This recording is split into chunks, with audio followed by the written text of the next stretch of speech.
নবী পাক সাল্লাল্লাহু আলাইহি সাল্লাম বলতেছেন আমার প্রত্যেক উম্মতের গুনাহ মাফ হবে। নবী করিম সাল্লাল্লাহু আলাইহি সাল্লাম বলতেছেন আমার প্রত্যেক উম্মতের গুনাহ মাফ হয়ে যাবে।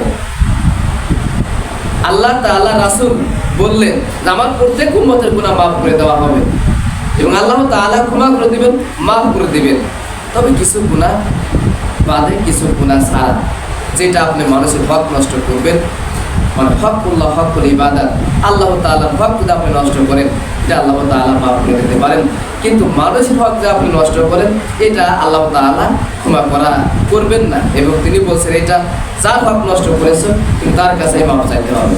তো নবী করিম সাল্লাল্লাহু আলাইহি ওয়াসাল্লাম বলতেছেন আমার প্রত্যেক উম্মতেরই গুনাহ মাফ করে দেওয়া হবে। আমার উম্মতের গুনাহ মাফ করার জন্য আমি আল্লাহ তাআলার কাছে দরখাস্ত করব। আমি আল্লাহ তাআলার কাছে বিনয়ের সাথে আল্লাহ তাআলার কাছে বলবো যে আল্লাহ তুমি আমার এই উম্মতকে গুনাহ মাফ করে দাও। আমার এই উম্মতরা গুনাহ করেছে, পাপ করেছে, অন্যায় করেছে। তুমি তো আমাদের স্রষ্টা, তুমি তো আমাদের সৃষ্টিকর্তা, তুমি আমার এই উম্মতের গুনাহ মাফ করে দাও।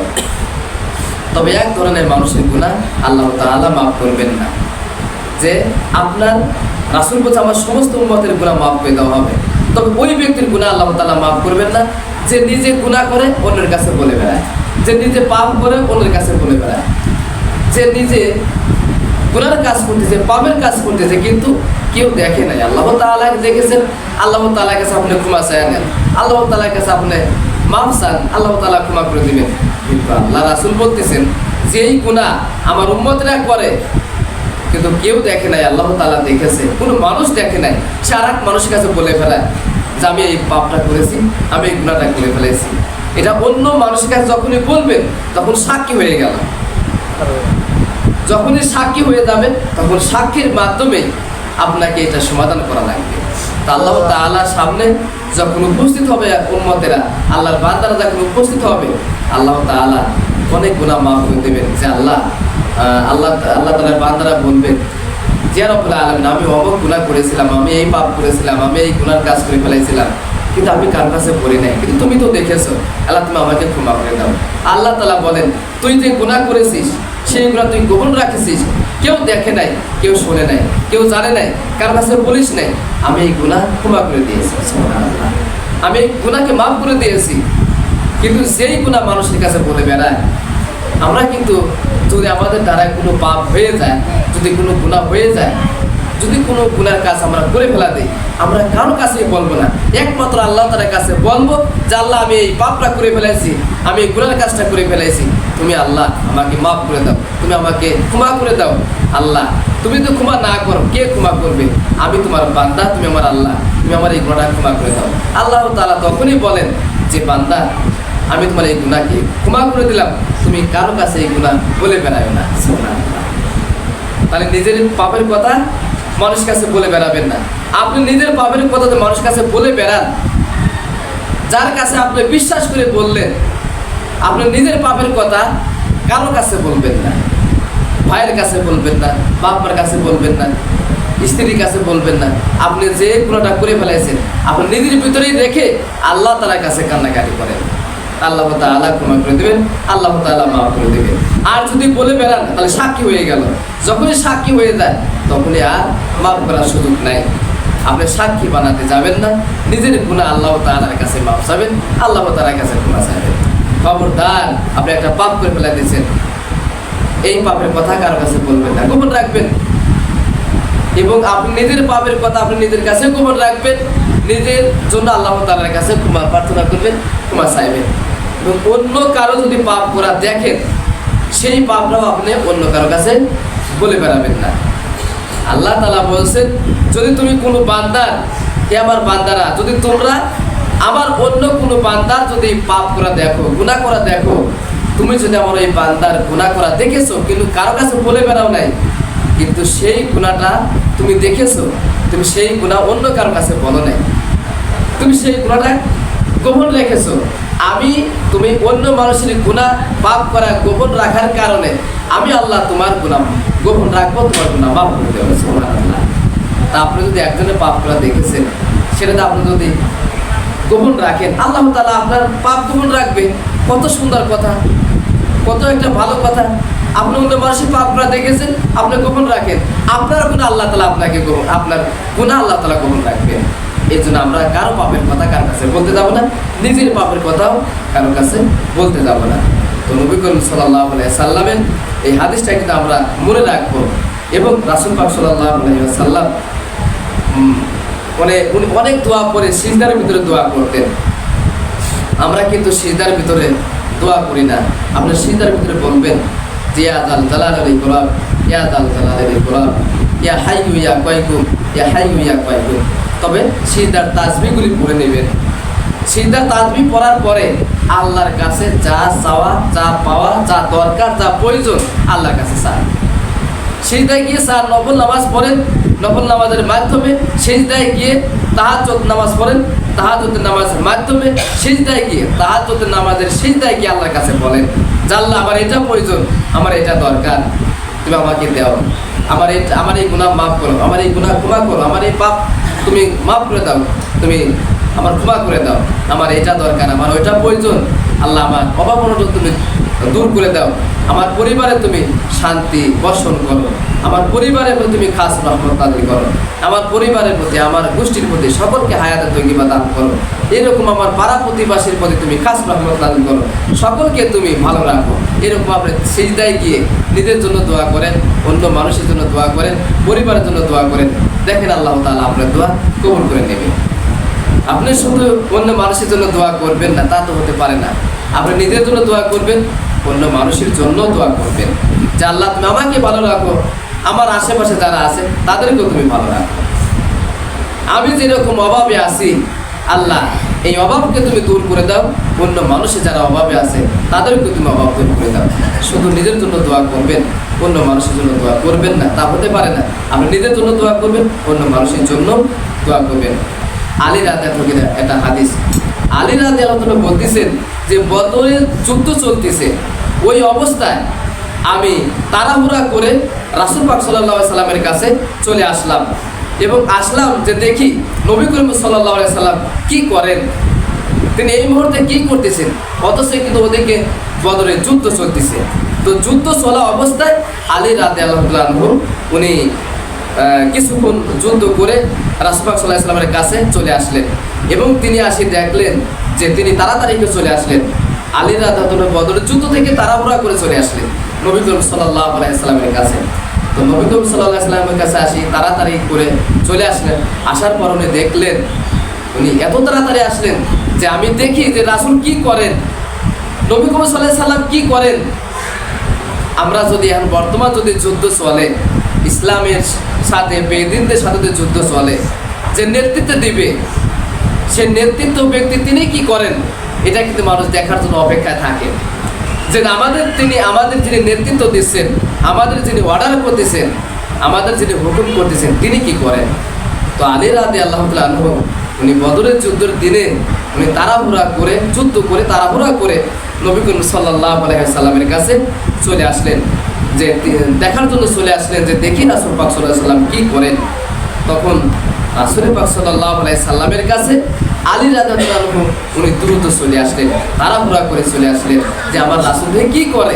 কিন্তু রাসূল পাক সাল্লাল্লাহু আলাইহি সাল্লাম উনি আসি দেখে যে নবী করিম সাল্লাল্লাহু আলাইহি ওয়াসাল্লাম সিজদায় গিয়ে বলতেছেন ইয়া হাইয়ু ইয়া কাইয়ুম, ইয়া হাইয়ু ইয়া কাইয়ুম, ইয়া হাইয়ু ইয়া কাইয়ুম। এই দোয়াটা বেশি বেশি করে পাঠ করবেন, আয়াতুল কুরসির ভিতরে আছে ইয়া হাইয়ু ইয়া কাইয়ুম। যদি রাসূল যদি এই দোয়াটা সিজদায় গিয়ে পড়ে তাহলে অবশ্যই এই দোয়ার অনেক পাওয়ার আছে, এই দোয়াটা এই শব্দটার অনেক শক্তি আছে, অনেক ক্ষমতা আছে, অনেক পাওয়ার আছে। যিনি স্বয়ং নবী করিম সাল্লাল্লাহু আলাইহি সাল্লাম সিজদায় গিয়ে বলতেছেন ইয়া হাইয়ু ইয়া কাইয়ুম, ইয়া হাইয়ু ইয়া কাইয়ুম, ইয়া হাইয়ু ইয়া কাইয়ুম। হে চিরঞ্জীব চিরস্থায়ী, হে চিরঞ্জীব চিরস্থায়ী। ইয়া হাইয়ু ইয়া কাইয়ুম শব্দের অর্থ হচ্ছে হে চিরঞ্জীব, হে চিরস্থায়ী। তুমি আমার কথা শুনতেছ, তুমি আমাকে দেখতেছ, আমি তোমার কাছে কি বলতেছি, তুমি তো সব দেখো, তুমি তো সব জানো আমি তোমার কাছে কি বলতে চাচ্ছি। ইয়া রাব্বুল আলামিন, তুমি তো সব আমার কাছে, আমার ব্যাপারে তুমি সব জানো, আমি কি চাচ্ছি, কি তোমার কাছে আছে তুমি সব জানো। তারপরে বলতেছেন রাসূল পাক সাল্লাল্লাহু আলাইহি সাল্লাম সেই গিয়ে কি বলতেছেন ইয়া হাইয়ু ইয়া কাইয়ুম, ইয়া হাইয়ু ইয়া কাইয়ুম।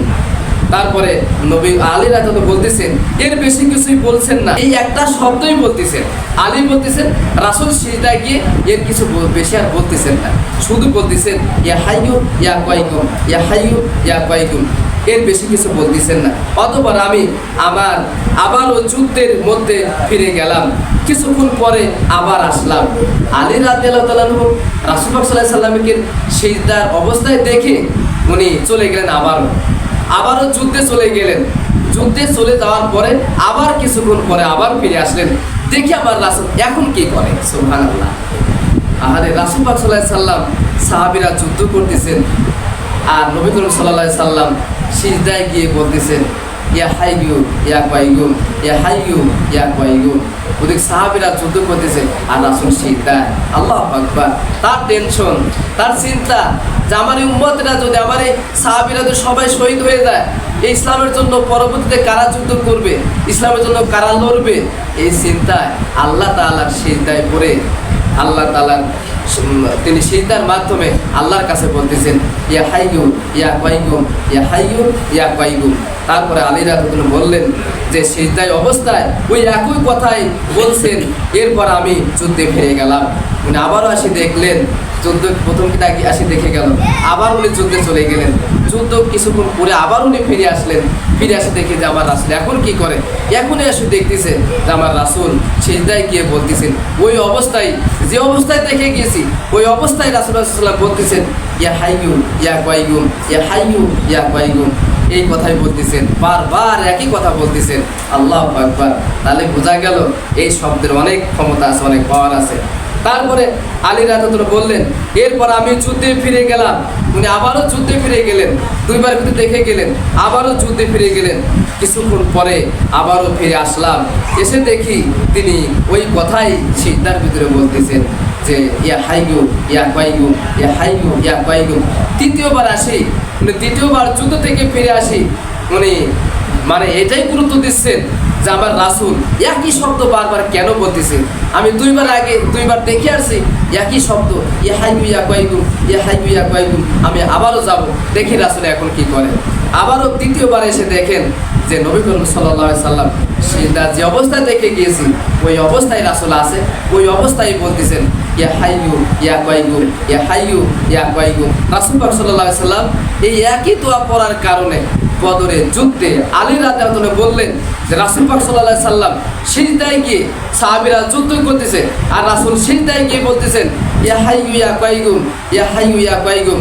এইটা অনেকক্ষণ করার পরে, দীর্ঘ সময় এই দোয়া পাঠ করার পরে আল্লাহ তাআলা বদরের যুদ্ধ, এই যুদ্ধে আল্লাহ তাআলা বিজয় দিলেন, মুসলমানদেরকে বিজয় দান করলেন। সুবহানাল্লাহ। তাহলে এই দোয়া রাসূল পাক সাল্লাল্লাহু আলাইহি সাল্লাম কি উদ্দেশ্যে পড়তেছিলেন যে আল্লাহ এই মুহূর্তে আমার বিজয় দরকার, এই মুহূর্তে আমার বিজয় দরকার, আপনার যে মুহূর্তে যেটা বেশি দরকার সেটা ইয়া হাইয়ু ইয়া কাইয়ুম বলেন, আর বলেন যে ইয়া রাব্বুল আলামিন ইয়া হাইয়ু ইয়া কাইয়ুম, এই মুহূর্তে আমার যেটা বেশি দরকার তুমি সেটা আগে দাও, আমার এই মুহূর্তে যা দরকার তুমি দাও। আল্লাহ তাআলা দিতে পারে না? আল্লাহ তাআলা অবশ্যই দিতে পারে। আপনার আল্লাহর কাছে চান, আমরা সেইভাবে তো চাই না, তাই কি সম্ভব আমি নামাজ পড়ি অল্প আর আল্লাহর কাছে আল্লাহ দিয়ে দিল? আমরা মনই তো দুর্বল, ইমানই তো দুর্বল। আল্লাহর কাছে চান, আল্লাহ তাআলা দিবেন। এই জন্য আল্লাহ তাআলার কাছে যদি আপনি সিজদায় গিয়ে এই দোয়াটা বেশি বেশি করে পড়বেন যে ইয়া হাইয়ু ইয়া কাইয়ুম, হে চিরস্থায়ী চিরঞ্জীব, হে চিরস্থায়ী চিরঞ্জীব, ইয়া হাইয়ু ইয়া কাইয়ুম, ইয়া হাইয়ু ইয়া কাইয়ুম, এই দোয়াটা বেশি বেশি করে পাঠ করবেন। কারণ নবী করিম সাল্লাল্লাহু আলাইহি ওয়াসাল্লাম উনি যখনই কোনো বিপদে পড়তেন, রাসূল পাক সাল্লাল্লাহু আলাইহি ওয়াসাল্লামের কিছু কাজ ছিল, নবী করিম সাল্লাল্লাহু আলাইহি ওয়াসাল্লাম কিছু কাজ তিনি বাছাই করে নিয়েছিলেন, কিছু কাজ তার প্রিয় কিছু কাজ ছিল। আপনারও যদি আপনি যে জীবন চলাফেরা করতেছেন, আপনারও জীবনে কিছু প্রিয় কাজ আছে, সেই কাজগুলো আপনি প্রিয় কাজটা কি? আপনার জীবনে নামাজটা আপনি গুরুত্ব দেন, কোরআন তিলাওয়াতটা আপনি গুরুত্ব দেন, আল্লাহর জিকির করা আপনি গুরুত্ব দেন, কোরআনের রাস্তায় যাতে আমি চলতে পারি এটা গুরুত্ব দেন, রাসূল পাক সাল্লাল্লাহু আলাইহি ওয়াসাল্লাম যেই পথ দেখা দিয়ে গেছেন সেই পথে চলার জন্য আপনি গুরুত্ব দেন। এই গুরুত্বগুলো আপনি দেন, এই কাজগুলো আপনি প্রিয় মনে করে নেন। আপনার কিছু প্রিয় কাজ আপনি নিজের জীবনের জন্য আপনি করে নেন, আপনি বাধ্যতামূলক করে নেন। আপনি সকালে 100 বার লা ইলাহা ইল্লাল্লাহ পড়েন, আপনি বাধ্যতামূলক করে নেন যে আমি সকালে 100 বার পড়বো, বিকালে 100 বার পড়বো। আস্তাগফিরুল্লাহ আপনি 100 বার পড়েন, সকালে 100 বার পড়েন, বিকালে 100 বার পড়েন। শোয়ার আগে প্রত্যেক দিন কমপক্ষে শোয়ার আগে সূরা ইখলাস 3 বার, সূরা ফালাক 3 বার, সূরা নাস 3 বার পড়ে আপনার গায়ে ফুঁক দিয়ে আপনি শুয়ে থাকেন। ওই সারা রাত আপনার বিপদ থেকে এই 3টা সূরাই আপনার জন্য যথেষ্ট হয়ে যাবে। সুবহানাল্লাহ। এই জন্য আপনারা এই দোয়াগুলি করবেন। তো রাসূল পাক সাল্লাল্লাহু আলাইহি সাল্লাম ওনার কিছু প্রিয় কাজ দেখুন কি কি প্রিয় কাজ উনি করেছেন। তো রাসূলের কাছে যেই কাজটা প্রিয় মনে হয়েছে সেই কাজটা আমাদের কাছেও প্রিয় মনে করে সেই কাজটা আমাদেরকে আমলে আনতে হবে। তো 1 নম্বরে বলছেন রাসূল পাক সাল্লাল্লাহু আলাইহি সাল্লাম বিপদের সময় মাঝে মাঝে আকাশের দিকে তাকিয়ে নিজের কষ্টগুলো আল্লাহকে বলতেন। আপনি যখনই বিপদে পড়বেন কোনো মানুষের কাছে না গিয়ে, কোনো মানুষের কাছে ধর্ণা না ধরে, কোনো আলেম ওলামার কাছে ধর্ণা না ধরে, কোনো পীর সাহেবের কাছে ধর্ণা না ধরে আপনি সরাসরি আল্লাহ তাআলার কাছে বলেন, আকাশের দিকে তাকিয়ে বলেন যে আল্লাহ আমি এই বিপদে আছি, আমি এই কষ্টে আছি, আমি এই মুসিবতে আছি, আমি এই বালা মুসিবতের ভিতরে আছি, আল্লাহ তুমি আমাকে এটা রক্ষা করো, তুমি আমাকে হেফাজত করো। কষ্টের সময় রাসূল পাক সাল্লাল্লাহু আলাইহি সাল্লাম আকাশের দিকে তাকিয়ে তার মনের কথা সব বলতেন, আল্লাহ তাআলা সেটা সমাধান করে দিতেন।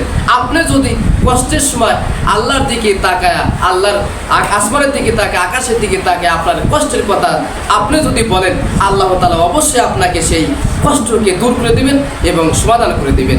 অবশ্যই আপনাকে এটা করতে হবে যে আমরা আল্লাহ তাআলা যখন আপনি কষ্টের ভিতরে পড়বেন, যদি পারেন রাতে যখন উঠবেন, যখন আপনি বেশি কষ্ট থাকবেন, যে বেশি কষ্ট যখন আপনার ভিতরে কাজ করবে, বিরাজ করবে, তখন রাতের অন্ধকারে যখন তাহাজ্জুদ নামাজ পড়ার জন্য উঠার জন্য চেষ্টা করবেন, তাহাজ্জুদ নামাজ পড়ার জন্য উঠবেন, আপনি ঘরের বাইরে এসে আকাশের দিকে তাকিয়ে আপনার মনের কথা আল্লাহর কাছে খুলে বলেন, আপনার কষ্টের কথা আল্লাহর কাছে খুলে বলেন। কোনো মানুষের কাছে বলার দরকার নাই। আপনার দুর্বলের কথা মানুষের কাছে বলবেন, ওই মানুষটাই আপনাকে যখন আপনার সুযোগ পাবে সে আপনাকে আঘাত করবে, সে আপনাকে আঘাত করবে। আপনার দুর্বলের কথা তো কোনো মানুষের কাছে বলতে যাবেন না, আপনি অসহায়তার কথা মানুষের কাছে বলতে যাবেন না। আপনার অসহায়তার কথা, আপনার দুর্বলের কথা, আপনার বিপদের কথা, বালার কথা, মুসিবতের কথা সব আল্লাহর কাছে বলবেন, আকাশের দিকে তাকিয়ে বলবেন। যেরকম রাসূল আকাশের দিকে তাকিয়ে তার দুঃখ কষ্ট বেদনার কথা সব কিছু আল্লাহর কাছে বলতেন। আপনি আল্লাহর কাছে বলেন, আল্লাহর কাছে বললে কাজ লাগবে। মানুষের কাছে বলে লাভ আছে? কোনো মানুষ কি বিপদ থেকে রক্ষা করতে পারবে? কোনো মানুষ বিপদ থেকে হেফাজত করতে পারবে না। যে পারবে তার কাছে আপনি ধর্ণা ধরেন, তার কাছে আপনি বলেন। এই জন্য আপনার আল্লাহর কাছে বলবেন যাতে আল্লাহ তাআলা আপনাকে বিপদ থেকে রক্ষা করেন, হেফাজত করেন। আর আপনার নিজের গুনার কথা কারো কাছে বলতে যাবেন না। যদি আপনি নিজের পাপের কথা বলেন, আপনি যত ভালো কথা ভালো কাজ করেন, যত ভালো বক্তৃতা দেন, যত ভালো কথা বলেন, আপনি ও বলবে যে তুমি আমাকে একদিন এক পাপটা করছিলে, তুমি কত ভালো আমার জানা আছে, তুমি তো আমার কাছে বলেছিলা। তাহলে আপনি দুর্বলতার কথা অন্য কারো কাছে প্রকাশ করবেন না। তো যাই হোক, রাসূল পাক সাল্লাল্লাহু আলাইহি সাল্লাম বিপদের সময় কী করতেন? উনি মাঝে মাঝে আকাশের দিকে তাকিয়ে রাসূল আল্লাহ তাআলার কাছে উনি বলতেন, তার মনের কথা বলতেন। এই সাধারণত আমরা যেভাবে করি না, যারা সাধারণ আমরা যে সাধারণ দোয়া করি, আমরা এইভাবে হাত ফেলে একটা সাধারণ দোয়া, এটা হচ্ছে সাধারণ দোয়া। আর বিশেষ দোয়া উনি কীভাবে করতেন? বিশেষ দোয়া উনি করতে করতে করতে করতে হাত এভাবে তুলতেন, রফা ইয়াদাইহি ইলা সাদরি। রাসূল পাক সাল্লাল্লাহু আলাইহি সাল্লাম বলছেন সাধারণ দোয়া সে এভাবে আপনি করেন। আমরা যখন সাধারণ দোয়া এভাবে করি, আর বিশেষ দোয়া যখন করবেন আপনি দুই হাতটা মাথার উপরে তুলে দেবেন, এটা হচ্ছে বিশেষ দোয়া। যদি কোনো মানুষ জুলুম করার কারণে, অত্যাচার করার কারণে, তার কোনো মানে নিপীড়ন করার কারণে আল্লাহ তাআলার কাছে যদি বলে, আল্লাহ তাআলা বলছেন সাধারণ দোয়া তো কবুলের কথা পড়ে, কিন্তু যদি কোনো বান্দা বিশেষ দোয়া করে, এই বিশেষ দোয়া আমি আল্লাহ তাআলা কখনো ফেরত দেয় না। বিশেষ দোয়াটা কি? বিশেষ দোয়া হচ্ছে আপনি মুনাজাত করতে করতে হাত মাথার উঠে গেছে, এটা হচ্ছে বিশেষ দোয়া। এই বিশেষ দোয়া যদি আল্লাহ তাআলার কাছে করেন, আল্লাহ তাআলা এটা কবুল করে নেন। আল্লাহ তাআলা এটা মানে বিলম্ব করেন না, সঙ্গে সঙ্গে কবুল করে নেন। এই জন্য আপনি যখন আপনার এই বিশেষ দোয়া যা পাওয়ার দরকার আপনি চাচ্ছেন কিন্তু পাচ্ছেন না, আপনি অভাবে আছেন কিন্তু অভাব দূর হচ্ছে না, আপনার রোগ ব্যাধি আছে কিন্তু রোগ ব্যাধি দূর হচ্ছে না, আল্লাহর কাছে মুনাজাতের মাধ্যমে আপনি সাধারণ দোয়া যখন করেন, এর চাইতে আপনি কি করবেন? এরপরে বিশেষ দোয়া করবেন। মুনাজাত করতে করতে হাত তুলতে তুলতে আপনি মাথার উপরে তুলে দিবেন। এইরকম রাসূল পাক সাল্লাল্লাহু আলাইহি ওয়াসাল্লাম আরাফাত ময়দানে যখন যুদ্ধ চলাকালীন ওই সময় রাসূল পাক সাল্লাল্লাহু আলাইহি ওয়াসাল্লাম বললেন, ইয়া রাব্বুল আলামিন, আমি তো সাহাবারা বলছেন আরাফার ময়দানে রাসূল পাক সাল্লাল্লাহু আলাইহি ওয়াসাল্লাম সাধারণ দোয়া করতে করতে উনি বিশেষ দোয়ার মধ্যে চলে গেলেন। বিশেষ দোয়াটা কি? তার হাত দুইটা মাথার উপর উঠে গেল। আমরা বগলের কিছু অংশ দেখতে পারলাম। তাহলে হাতটা কত উঠছিল, হাতটা কত উপরে উঠাইছিল। এই জন্য আপনার বিশেষ দোয়া আল্লাহর কাছে করবেন, আল্লাহর কাছে বলবেন। দেখবেন অনেক মানুষ কিন্তু এমনি হাত উঠে, আল্লাহ আমি এই অভিযোগ করলাম, আমার এটা দরকার, আমার এটা প্রয়োজন, তুমিও দেখে নাও, এরকম। এই জন্য রাসূল পাক সাল্লাল্লাহু আলাইহি সাল্লাম বলছেন, যখন তুমি বিশেষ দোয়া করবে, এই বিশেষ দোয়া হাত মাথার উপর উঠে আল্লাহর কাছে চান, আল্লাহর কাছে বলেন। তারপরে নবী করিম সাল্লাল্লাহু আলাইহি সাল্লাম বলছেন 2 নম্বরে, যখন বেশি খুশি হতেন বা আল্লাহর নিয়ামত পাইছেন, এই যে বদরের যুদ্ধে বিজয় লাভ করলেন, বিজয় লাভ করার সাথে সাথে রাসূল সাল্লাল্লাহু আলাইহি সাল্লাম সিজদায় পড়ে গেলেন। আল্লাহ তাআলার কাছে ফুর্তিতে, আনন্দতে তিনি সিজদায় লুটিয়ে পড়লেন। যখন আপনি আনন্দ পাবেন, যখন আপনি বেশি খুশি হবেন, আল্লাহ তাআলা সিজদা বেশি বেশি করে দিবেন। যারা ঈমানদার, যারা মুমিন, যারা নামাজি ব্যক্তি, খুশি হলে পরে আপনার কাজটা কি? আপনার কাজ হচ্ছে যখন খুশি হবেন, যখন আনন্দতে থাকবেন, নিয়ামত পাওয়ার পরে যখন খুশি হবেন, আপনি সিজদায় লুটিয়ে পড়বেন। সিজদার মধ্যে আপনি আল্লাহ তাআলার কাছে বলবেন। এই জন্য রাসূল পাক সাল্লাল্লাহু আলাইহি সাল্লাম কি করতেন? যখন বেশি খুশি হতেন তখন সিজদায় লুটিয়ে পড়তেন। আল্লাহু আকবার। এই জন্য আমরাও যখন কোনো নিয়ামত পাবো তখন সিজদার মাধ্যমে শুকরিয়া আদায় করবো। আল্লাহ, আমি তোমার কাছে এটা চেয়েছিলাম, আমি এটা পাওয়ার যোগ্য না, কিন্তু আমি পেয়েছি। আমি তোমার সিজদার মাধ্যমে তোমার প্রশংসা করি, আমি তোমার কৃতজ্ঞতা করি, তোমার প্রশংসা করি, আমি খুশি এবং তুমি আমার প্রতি রাজি থাকো। এইভাবে আপনি আল্লাহর কাছে বলবেন। ফজরের সালাতের পরে যিনি যে জায়গায় বসে নামাজ পড়তেন ওই জায়গায় কিছু সময় বসে থাকতেন এবং সূর্য ওঠা পর্যন্ত উনি ওই স্থানে বসে থাকতেন। সূর্য ওঠার পরে 2 রাকাত নামাজ পড়ে তারপরে মসজিদ থেকে বের হতেন। এটা রাসূল পাক সাল্লাল্লাহু আলাইহি সাল্লামের কাছে প্রিয় কাজ মনে হয়েছিল। এই জন্য আমরাও এই কাজগুলি করব। একটু যদি সময় থাকে আমরা ওই স্থানে বসে, ফজর নামাজ যেই স্থানে পড়বো ওই স্থানে বসে থাকি, আমরা 2 রাকাত, যাতে পরবর্তীতে 2 রাকাত নফল নামাজ পড়ে বের হতে পারি। নবী করিম সাল্লাল্লাহু আলাইহি সাল্লাম কী করতেন? বাড়িতে ওযু করতেন এবং রুমাল দিয়ে হাত পা উনি মুছে তারপরে মসজিদে জামাতের সাথে শরীক হতেন। তাহলে আপনি যদি বাড়িতে ওযু করেন, রুমাল দিয়ে হাত মুখ ধোয়া মোছেন বা পরিষ্কার করেন, এই যে রুমাল দিয়ে আপনি হাত মুখ মুছবেন, এটা করার পরে মসজিদে এসে জামাতের সাথে শরীক হবেন। তারপরে রাসূল পাক সাল্লাল্লাহু আলাইহি সাল্লাম বলছেন, ধোয়া ওঠা গরম খাবার ঠান্ডা না হওয়া পর্যন্ত কখনোই তিনি খাইতেন না।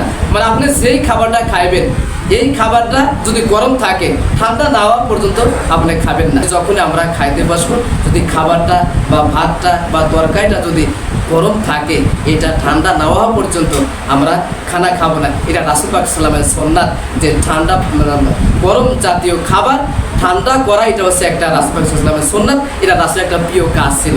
কারণ যদি গরম খাদ্য যদি আপনার ভিতরে যায়, এখানে রোগ বৃদ্ধি হওয়ার সম্ভাবনা থাকে। তো রাসূল পাক সাল্লাল্লাহু আলাইহি ওয়াসাল্লাম যেই খাবারটা খাইতে যদি গরম থাকতো ওটা খাইতো না, মানে একটু লেট করতেন বা একটু বিলম্ব করতেন। তারপর যখন ঠান্ডা হয়ে যেত তখন এটা উনি খানা খাইতেন বা পান করতেন। তারপরে রাসূল পাক সাল্লাল্লাহু আলাইহি ওয়াসাল্লাম বলছেন, সুন্নাত ও নফল সালাতগুলো সবসময় আদায় করতেন রাসূল পাক সাল্লাল্লাহু আলাইহি ওয়াসাল্লাম। এটা আমরা যখনই সুন্নাত নামাজগুলি বা নফল নামাজগুলি আমরা যখনই সুযোগ পাবো, সময় পাবো, আমি তখন এই নামাজগুলি পড়ব। আপনি এমনি মসজিদের কাজে যাচ্ছেন, সময় আছে, একেবারেই সময় আছে, আপনার কোনো কাজ নাই, মরে যা বসে থাকা লাগবে, আপনি 2 রাকাত নফল নামাজ পড়েন, মসজিদে বসে 2 রাকাত নামাজ পড়েন বা একটু মসজিদে এসে বসে থাকেন। আর রাসূল পাক সাল্লাল্লাহু আলাইহি ওয়াসাল্লাম বলছেন যে মসজিদে এসে যদি এমনি বসে থাকে, যদি কোনো কিছুই না করে, এমনি বসে থাকলেও ইবাদতের সওয়াব পাবে। সুবহানাল্লাহ।